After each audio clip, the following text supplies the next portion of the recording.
इस वक्त हम लोग संसद मार्ग पे थे और मैंने जैसे आप लोगों को बताया कि यहाँ पर तमाम स्टॉल लगे हुए हैं बहुजन समाज के, चाहे वो एसोसिएशन हो या खुद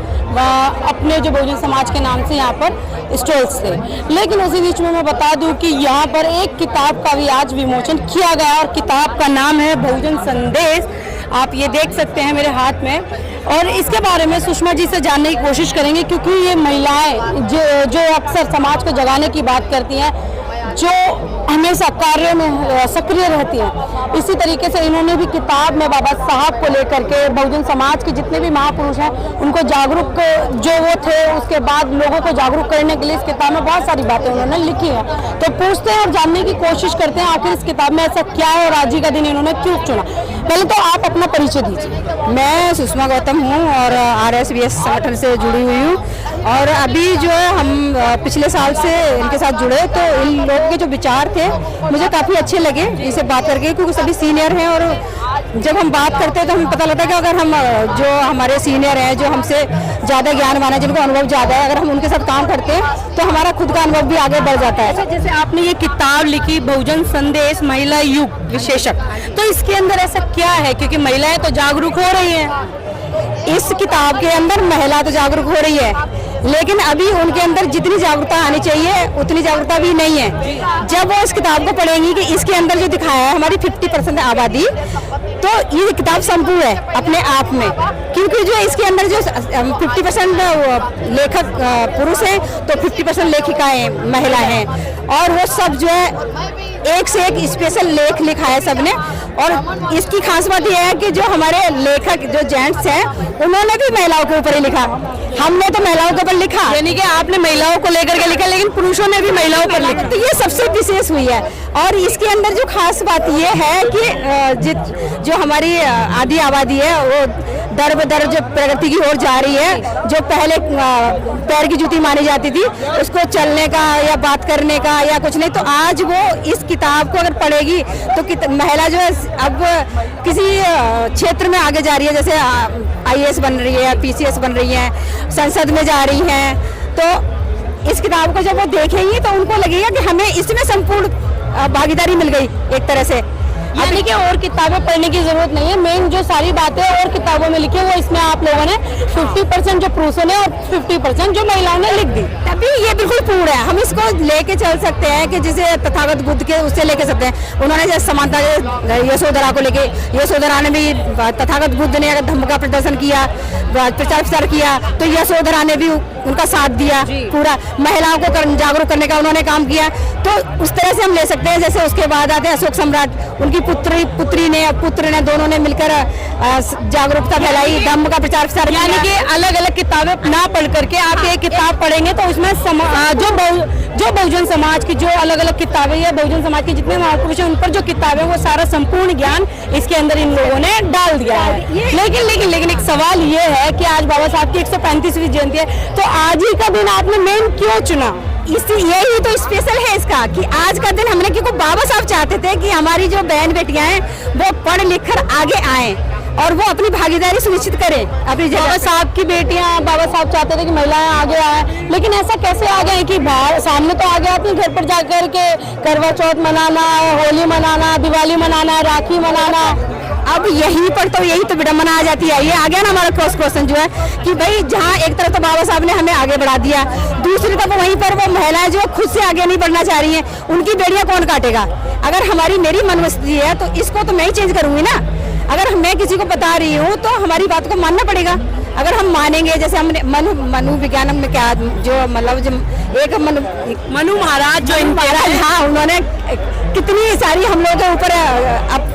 जो हमारे ऊपर गंदी गंदी बातें लिख दी उन्होंने जो है, तो हमें उनसे सीखना चाहिए कि भाई उन्होंने हमारे ऊपर गंदे गंदे कमेंट किए तो हमें छोड़ देना चाहिए उनको। क्यों आगे लेके ढोके चल रही हैं हम जो है? वो कहते हैं हमारे पूर्वजों ने ये हमें परंपराएं दी है, घूंघट में रहना, पति को भगवान मानना। बाबा साहब ने जो दिया उसको मानो ना तुम, उनकी परंपरा को मान रहे हो। जो तुम्हारे को पैर की जूती मान के चले गए, जो तुम्हें नरक में ढकेल के चले गए, तुम्हें पढ़ने का अधिकार कह दिया तो तुम किताब पढ़ोगी नहीं, देख नहीं सकती हो। आज हम किताबें लिख रहे हैं, किस लिए लड़के रहे? बाबा साहब ने जो हक अधिकार दिए, ज्योतिबा फुले ने सामाजिक कार्य किए, उन्होंने हमारे लिए आवाज उठाई, राष्ट्रमाता सावित्रीबाई फुले हैं, उन्होंने हमारे को जो संघर्ष की राह दिखाई, उन्होंने हम बेटियों को सबसे पहले शिक्षा देने का काम किया। तो आज हम बेटियां उनकी जो है बाबा साहब के माध्यम से आगे पढ़ रही हैं, लिख रही हैं और औरों को भी जागरूक कर रही हैं। अच्छा, एक सवाल यहाँ पर निकल करके आया कि महिलाएं पढ़ रही हैं, लिख रही हैं और जागरूक हो रही हैं और कर रही हैं, लेकिन एक सवाल यहाँ पर ये निकल करके आया कि किताब में जैसे आपने बहुजन महापुरुषों की बात करी, अक्सर जो हिंदू रीति रिवाज के अकॉर्डिंग, बुरा ना मानिएगा क्योंकि आपने एक सफेद साड़ी पहन रखी है, उसमें भले ही लाल रंग है, लेकिन मेन ये हिंदू रीति रिवाज के अकॉर्डिंग जिस तरीके से नाम दिया जाता है, इस पर क्या कहेंगे कि ये सिर्फ वही एक ही महिला पहन सकती है? ये ऐसा नहीं है कि सिर्फ इसे सफेद रंग विधवा महिला पहनेगी, ऐसा कुछ नहीं है। मेरी तो शादी सफेद कपड़ों में हुई थी, मैं बताऊं तो आज से 35-36 साल पहले मेरे को सफेद साड़ी में बिठाया था। तो क्या ये मन की जो दिमाग, जो हमारे दिमाग में कूड़ा भर दिया है ना, तो अब मान लो क्रिश्चियन में सफेद साड़ी पहनते हैं तो क्या वो विधवाएं हो गई? तो इस चीज़ को हमें दिमाग से निकालना पड़ेगा, ये हमारे मेंटली दिमाग में भर दी गई है। हमें शिक्षा की ओर जब बढ़ेंगे। अब एक और बात मैं आपको बता दूं जो खास है कि महिलाएं खुद ही गुलाम बनी पड़ी हैं जी, कोई उन्हें करने नहीं आ रहा। ज्योतिबा फुले कह के चले गए, सावित्रीबाई फुले ने इतना सारे गालियां खा कर, ईंट पत्थर खा कर हमें शिक्षा का ज्ञान देने का काम किया। तो हमें जो है सबसे पहले हमें खुद को ही समझना पड़ेगा। और उसके बाद देखिए माता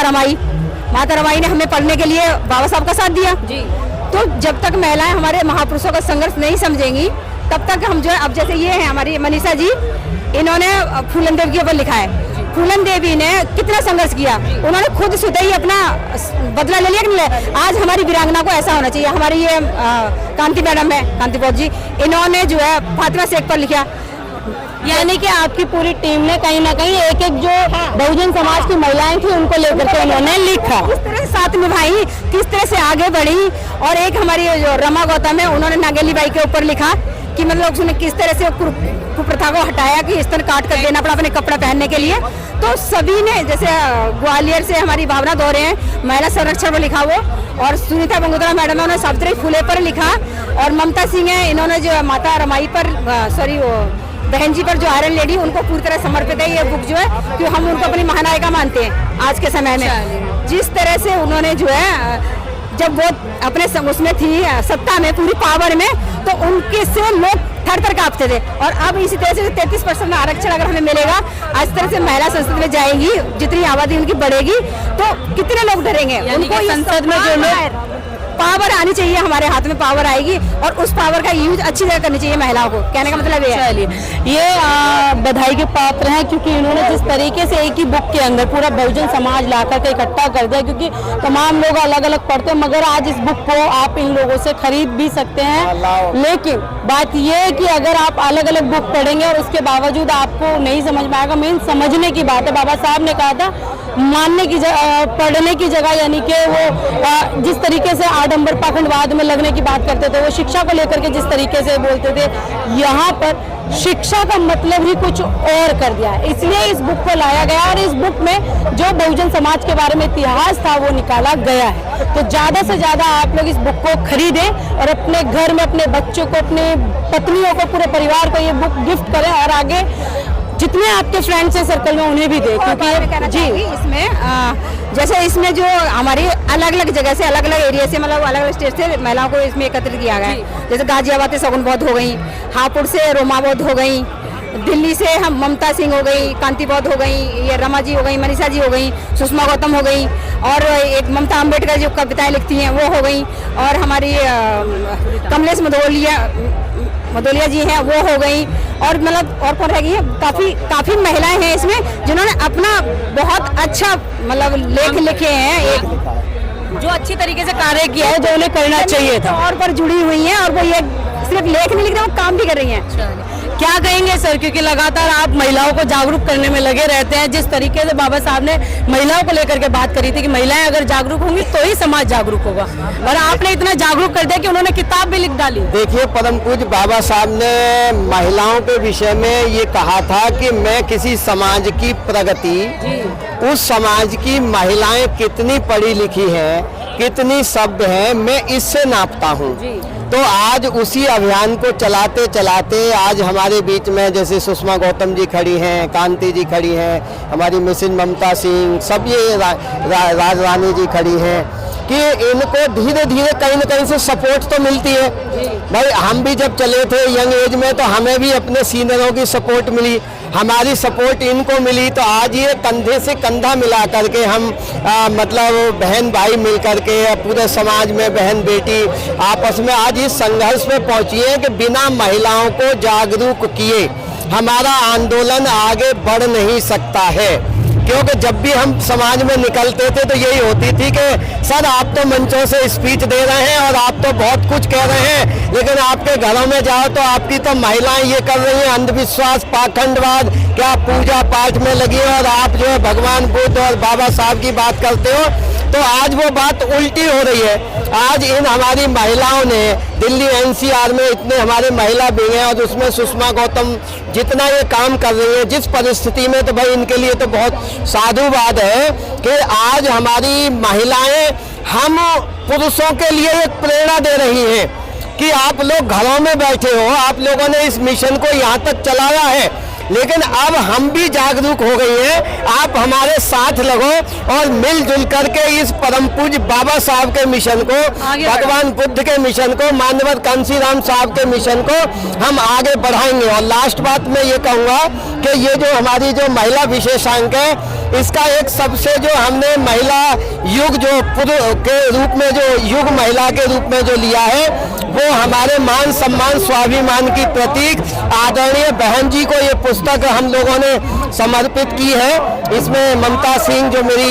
जीवन संगिनी है, उन्होंने बहुत अच्छा लेख, क्योंकि आज पहले रमाबाई ज्योतिबा माता सावित्रीबाई फुले अन्य हमारी जो माताएं थी उन्होंने हमें मोटिवेट किया, लेकिन आज तो हमारी मान सम्मान स्वाभिमान की प्रतीक आदरणीय बहन कुमारी मायावती जी का जो जीवन संघर्ष है, और आज भी वो संघर्ष कर रही हैं, तो हमारी महिलाओं को, हमारी बच्चियों को, हाँ, इसमें पूरी जीवनी है और उसको वो पढ़ें और मोटिवेट हों और उनका साथ भी दें। क्योंकि जब तक हम एकजुट होकर के महिलाओं की बात कर रहे हैं, तो आज हमारी महिला सबसे संसद की शेरनी आयरन लेडी बहन कुमारी मायावती जी हैं, तो मैं तो कहूँगा कि हमारी महिलाएं, हमारी बच्चियां उनका साथ दें, उनको मजबूत करें, और जब वो मजबूत होंगी तो ये महिला युग जिस तरह से आज बुक लिखी गई है, ये बहुत बढ़ चढ़ के आगे काम करेंगी। जैसे आप एक काव्य, आप भी तो एक बच्ची होते हुए, महिला होते हुए पूरे जन जागरण में लगी हैं, आप जहां भी वहीं पहुंचती हैं, तो आपके लिए, आपकी पूरी टीम के लिए भी बहुत बहुत बधाई, और बाबा साहब की पुनः देशवासियों के लिए शुभकामनाएं, मंगल कामनाएं। एक और बात मैं कहना चाहूंगी, यहाँ पर जो सबसे मेन मुद्दा है, जो हम लोग को आगे बढ़ाने का काम किया है, RSVS संगठन है, इन्होंने महिलाओं को जो समर्पित की ना ये किताब, एक अपने आप में एक बाबा साहब वाली जो बात थी ना, वो उन्होंने पूरी कर दी कि एक पुरुष एक महिला जो है, एक जरूरी नहीं है वो पति पत्नी आगे ले जाए, वो संगठन के थ्रू भी हम आगे जा सकती है, बिना सपोर्ट के हम आगे नहीं बढ़ सकती। सपोर्ट तो हमें मिलना ही चाहिए, तो सपोर्ट हमें जरूरी है, हमारे चाहे भाई हों या बड़े, हमारे हमसे बड़े हों, तो सबसे ज्यादा मैं साधुवाद करना चाहूंगी RSVS संगठन के सभी पदाधिकारियों को, उन्होंने हमारा साथ दिया और साथ निभाया। और हमारे सर हैं, तो ये किताब पढ़ी है इन्होंने, तो आप इनसे पूछिए कि इनको कैसी लगी ये किताब। अच्छा, सर से जान लेते हैं, क्योंकि उन्होंने बताया ये किताब इन्होंने पढ़ी है, तो कैसी लगी सर ये किताब? हाँ, किताब बहुत अच्छी है, अभी पूरी तो नहीं पढ़ी है, कुछ लेख मैंने पढ़े हैं। ये हमारे जो है ना धर्म पत्नी है कांति बौद्ध, इनका भी एक लेख है, सावित्रीबाई फुले। अभी सावित्रीबाई फुले को प्रथम शिक्षिका थी भारत की, उन्होंने महिलाओं को सबसे पहले पढ़ाने का बीड़ा उन्होंने उठाया। उस समय महिलाओं को तो पढ़ने का अधिकार ही नहीं था, मतलब किसी भी वर्ग की, ये नहीं है मतलब अनुसूचित जाति या जनजाति की, यानी ब्राह्मण वर्ग की महिलाओं को पढ़ने का अधिकार नहीं था। लेकिन सावित्रीबाई फुले जो थी, तो उन्होंने पहल करी, और बड़ी विसंगत परिस्थितियों में उनके स्कूल जाती थी तो उनके कपड़ों पर उनके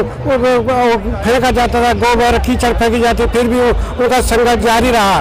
और ये जो बहुजन संदेश, अरे ये जो है आपका महिला युग विशेषांक निकला है, तो ये महिलाओं की देन है। हमारे ये सुषमा गौतम जी भी है, इन्होंने बड़ा अच्छा लेख लिखा है, महिलाओं के बारे में लिखा है। तो ये एक महिला के लिए ये बहुत ही मार्गदर्शक है पुस्तक, और महिलाओं को आगे आना चाहिए। कि वो बाबा साहब ने भी कहा कि महिला जो धर्म में है, जैसे दूसरे धर्मों में महिला लेकर आगे चलती है, तो और दूसरे धर्म में महिलाओं उनको ढो रही है, महिला बढ़ा रही हैं, लेकिन हमारे समाज में अभी महिलाओं का पहले कम रहा रोल, अभी महिला आगे आ रही है, तो हमारे जो तथागत बुद्ध का जो धर्म है ये भी आगे जाएगा और दिनों दिन ये प्रचार होगा तो ये आगे बढ़ेंगी। तो मैं आपका भी मैं साधुवाद करता हूँ कि आप भी संघर्ष करती हैं, आप भी जगह जगह यहाँ पर आप प्रोग्रामों को कवरेज करती हैं, तो आपका भी बहुत बहुत साधुवाद। चलिए, थैंक यू सर। जिस तरीके से इन्होंने बताया कि किस तरीके से इसमें महिला युग की जो महिलाएं अब भी यानी कि महिलाओं ने अपने बारे में इसमें पूरी डिटेल दी है और बहुजन समाज की जो महिलाएं हैं उनके बारे में भी लिखा है। इस वीडियो के बारे में आपकी क्या प्रतिक्रिया है मुझे कमेंट बॉक्स में ज़रूर बताएं।